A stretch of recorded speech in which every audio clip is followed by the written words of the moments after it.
This report indicates that fuel prices have surged by nearly 20% over the past month, driven by a combination of global supply chain disruptions, geopolitical tensions, and increased demand as economic recovery from the pandemic. The impact of this rising fuel cost is being felt across various sectors. For every consumers, higher fuel prices mean increased transportation costs, leading to higher prices for goods and services.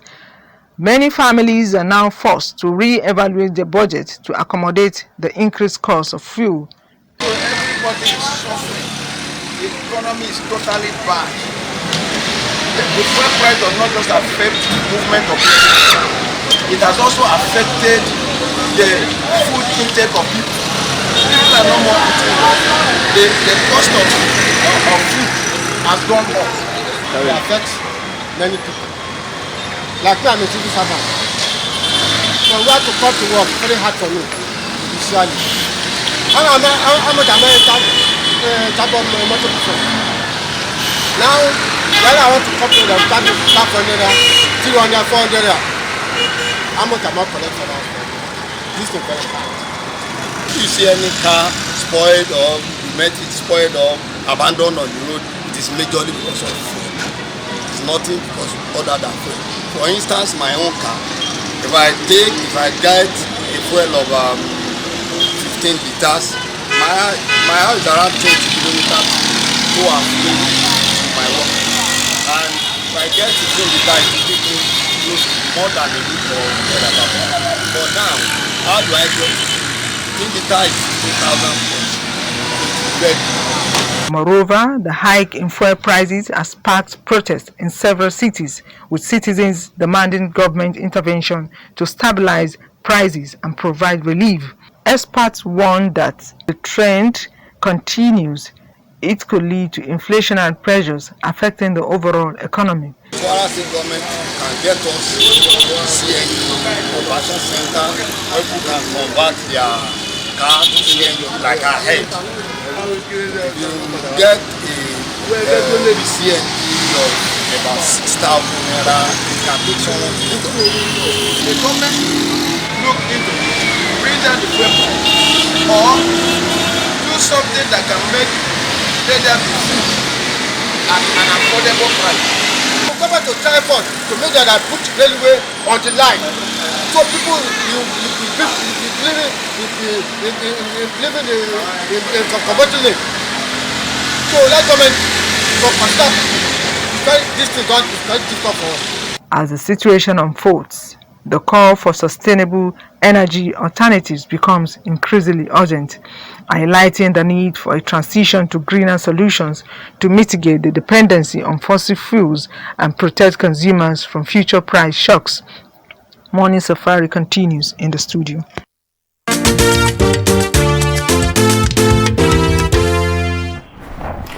Welcome back. Now let's receive our guest in the studio. This morning, before we do that, let's repeat the topic: persistent hike in fuel price and its effects on the masses.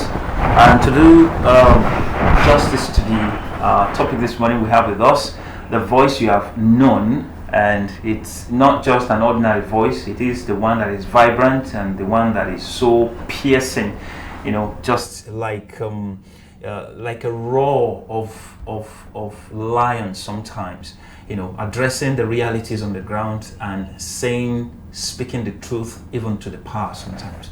Welcome with me on set, Shola Mose. Well, let's leave it there, but sometimes because we, from where we come from, I'll say Malam Alhaj Shola Mose. Thank you very much. Thank you for having me. Well, Shola Mose. And thank you, viewers. Thank you. He's public affairs analyst and he's a book writer, or I say author, and of course he's into other businesses that this platform will not allow us to mention on a positive side. All right, so Alhaji, let's hit the nail on top. The recent hike in pump price has been described. Let's lay it there. Described by many as unlawful. What is your take on this? We've had it during the time of Jonathan, it was just to recall that Jonathan, they just jumped it, or how do I say it now, from something around 87 or 80 something to 100 and something, and the whole nation we were on the streets protesting. When Buhari came on board, he changed that price from 87 to 145, and we all kept mum, believing that okay, so Baba knew exactly what he was doing, and there was a review of it backwards, and later on it was hiked again to 145, 157, I think, and then before he left the seat, it was 190, 195, I think. So when Baba of today, President Ahmed Tinubu, came on board, he met it at 195. Later on, he jumped to 500 and something, or 200 and something, and then 500 and something, 600 and something, 700. Now, we've had it severally during this administration, even this year alone. So, would you say that? I mean, what would you say when people said the recent hike in price, as described by many, that it is unlawful? What is your take on that? Firstly, I want you to understand one fact. Okay. That no Nigerian, particularly the common man, Okay. can come out and say that he understands the authenticity surrounding this fuel in Brooklyn. Okay. Those who are telling us that certain thing happens in the oil industry, the fact is not known. I look at it as conspiracy against the citizen. The reason is simple. Okay. You remember, like you rightly mentioned, when Jonathan wanted to raise or hike the price, there were a lot of ovational reactions, Okay. vis-a-vis protest, by even the incumbent people ruling us, that it will be a suicidal policy. But it's unfortunate that we now see that they just occupy propagandists' chair. Now or then? Then, Okay. because they were telling us that it's going to affect the citizenry if the pump price is jacked up. Okay. You get it, considering from the economic inconveniences that will attend that policy. But when they get there, I wonder why they now think they now refuse to think the same way they thought then. Okay. You get it? Okay. And you remember when this opera came up, Jonathan jettisoned that policy, and he went back to status quo, vis-a-vis maintaining the amount or the price of the fuel then. But when this government came up, it is paradoxical. What do you mean paradoxical? It is very unbelievable Okay. that those who are against pump price hike then will be viewed that it will have economic negative impact on the people, can now come out and say they want to hike the price. Is it not a paradox? Okay, so before we begin to really conclude whether it is lawful or not, now on the global scale, a little research shows that the global pump price of petrol, it's been raised everywhere across the globe. Even the oil producing countries are having it, high. If you check the price of the pump price in South Africa, it is around, converts to Nigeria, around 2,500. In Ethiopia, These are the untennables they give us as reasons. No, I'm just saying on my own. I can still tell you there are some countries in Africa whose petrol is about 50 naira now per liter. Okay, so you get it? What are we missing? And why should we actually look at these hiking prices as lawful or unlawful? You see, I want you to at least, I don't understand what you mean by the lawfulness of this policy. What is lawful there? Is it lawful to mount pressure on the citizen, to expose the citizens to a lot of suffering like this? What is lawful about it? What is lawful about something we are producing? Okay. That should supposed to be something that I will be proud of.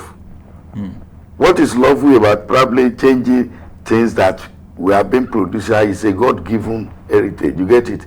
Like we're supposed to tell God, thank you. We are really enjoying what you have given us. But because of the conspiracy against the masses by the leadership, that's why I told you, say what is missing. What is missing is leadership sincerity. All right. Let's For example, let me give you an example. When Tinubu came on board, the reason he gave by saying subsidy is gone, Okay. that subsidy is gone, that statement became a serious gun to Nigeria. Maybe you understand my parable. No, you said subsidy is It's gone. gone. Now That- it became that a serious gun. It becomes a serious What gun. gun? Is it Okay, when you G-O-N-E? say subsidy is gone, you mean GONE. Okay. But that means GUN to Nigerians. Oh, Nigerians are gone down economically. So, but what I'm saying is this, that you gave reason that what informed that policy. Unfortunately, you see, it's a very funny thing when you look at if the international community look at our leadership style, they will be laughing at us. I can't imagine a president coming up saying something out of the presidential speech that you feel will have adverse effect on the people. That statement he made was not in the presidential speech. You should have even probably entered the office, look at all those things. What could he do to pacify or palliate people on that policy? He has never thought of that. And I have more reasons to say why most of the leaders are not considerate or taking to cognizance the plight of the masses, because they are getting all these things cheap. Tell me a president or governor that used to use his salary to buy fuel. It's not done anywhere in Nigeria. probably That is why they have no they are sympathy. presumed not to feel. They don't feel that. Leadership is about empathy. Okay. You get it? Okay. Where people you are ruling, you are governing, you get it. You must have empathy for them. So any policy that has no woman face, means that leadership has no empathy for the people. And what I'm saying in this that you have to consider people. Just because of the fact that they have budget for 1 year for themselves and their family. There are a lot of things that are unconstitutional that they are doing, like the office of the vice president, office of the first lady for president, office of the first lady for governor. There is not constitutional. There is no space in constitution that give them that, and they will spend billions on this. But what I'm saying in essence is that if you are enjoying our collective patrimony, you must take us into cognizance that we too we are human beings. We should be allowed to breathe. But you recall that the president once said in his speech, public, that the reforms or policies that will be rolling out in recent time might be a little bit harsh on the side of the collective Nigerians, that we must be prepared to be patient enough to sail through this trying time. Let me land. I believe that this will not anger you even more. Yeah, then it's when the father is talking to the family, oh kids, okay, so things are not really rosy these days. You eat with 3 meats on after your meal. These days we're gonna cut it down, and you might not be feeling it. So if the president is coming out to tell us that the sufferings that we are, the stage that we are right now, is for our own benefits and the generations yet unborn, don't you think that we should look at it from that perspective, or do you think the suffering is becoming too unbearable? Let me give you an example, at least to demolish that your insinuation. You see, what you are saying, said by the president or whoever said that, is just a mere casual. Okay. Because if you are telling us that you are bringing up a policy which you consider futuristic, that citizens do not consider it futuristic. What do I mean? If you are a father, for example, because you have cited an household example. Yes. You are a father. I am. You are telling us that we are your children, and you are telling us, look, babies, you have to adhere to the current situation. Three square meal will now be 2, or even becoming 1. But when you are coming home, you gave us that impression. Yes. But when you are coming home, you get it. You are using chicken as if you are using a brush to your home. How do we believe you? Because here you are telling us that we should be patient. You reason for our plight. You understand our pain. And we don't see it in your own characteristics. Look at the other time when they are saying structural adjustment. Remember during Obasanjo when he was military head of state, when they say austerity measure, the government were using 504, 404 as the official vehicle then. We saw it in them that yes, things are austere. There was austerity measure. But you are telling us that we should be patient. We citizens, we are suffering. And you are buying vehicle worth billions. You are buying plane worth billions. How do we believe that? No, let me tell you. You see, exemplary leadership is more convinced to the citizens. But when you are not exemplary, are you telling us we should be patient and you are giving the National Assembly 160 million naira worth of vehicle? How do we believe? No, how do we believe? That's why I say it's a mere cajole. Well, let's leave it hanging, since I wouldn't want us to. So the only area that get us together, okay, when you say unionized economy, okay, the only thing that brings the poor, the rich all together is the issue of this fuel, and it's more impacted on these poor people than even the rich, because the rich they have their own way of using public money to get their fuel. They say it's part of the governance theory. You get it? But those of us, the citizens, the common man on the street, who does not even understand anything, what he wants to understand is that he's able to get fuel cheaper. Where he gets his food, you get it? It's not born out of it's get cheaper and not born out of increase in pump price. People coming from Malapa with food to the town, if the transportation is more expensive, it will have first effect on the food they will sell to the people. Certainly. What are you telling me? Absolutely. Look at everything now skyrocketing. We are talking of saying you don't want you want to reduce out of school children. You get it? When the economy is not loving for the parents, there will be many out of school children. You get what I'm saying? The impact is very pathetic. Okay. All right. So if you are asking me of solution now, you see they say they are bringing about some of these policies. They say they want to palliate. I look at it as a very funny thing. You get it? If you are talking of palliative, I look at palliative as an insult to our collective intelligence. that's the way you look at it. Yes. All right. So you now, can bring out. Look, let me tell you, we have seen the international community when you bring up a policy and you now gauge the effect on the people. You can reverse policy. Okay. This fuel, if it's not reversed, if the price is not reversed or reduced, we will continue to sing the same song, except we are deceiving ourselves. All right. So what role does global oil supply and demand play in local fuel price fluctuation? That's one. Secondly, we have our own refineries. I don't know whether they are functioning. They are not functioning. Don't say you so don't we know. shouldn't bring it up. Yes, Now they we are have not Dangote.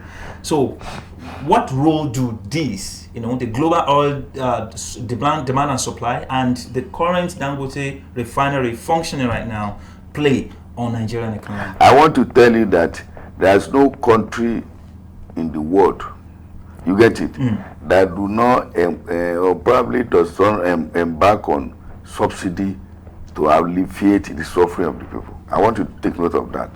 Now, when you are talking of this global involvement of this out there, it is what you know or what you are told by the people in the position of authority. It's unfortunate in Nigeria you have Minister of Petroleum that does not even know what is petrol. How will it function well? Most of the time for the past 10 years or thereabout, the president has been the Minister of Petroleum. Is that right? Is that lawful?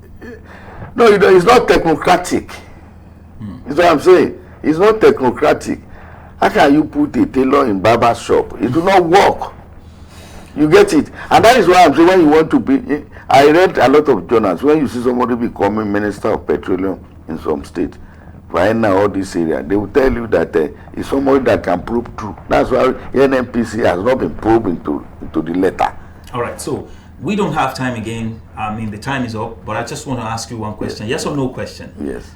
The World Bank, advice given to Nigerian government, do you think they are beneficial to our nation state? It's not beneficial as international conspiracy against the masses. Because you can't tell us how to rule our people. What is applicable in one place may not be applicable to us. If you are telling us that the policies that brought hardship to country, you are giving kudos to it. No. In fact, if I have my way to tell the World Bank, I will tell them this. You see, that's why I like most of the president that will ignore all this World Bank calamity that's befalling on Nigerian people. Thank you. Well, you said it. Subsidy reviser is the solution. Is the solution. Thank you very much, Alhaj Malam Shola Mose, a public affairs commentator and analyst, and an author par excellence. Thank you very much. Some of the time we bring you on the show. Thank you. Further this, unfortunately, the time is not it's not our friends today. Thank you. Let's join the crew of entertainment and sport on Morning Safari.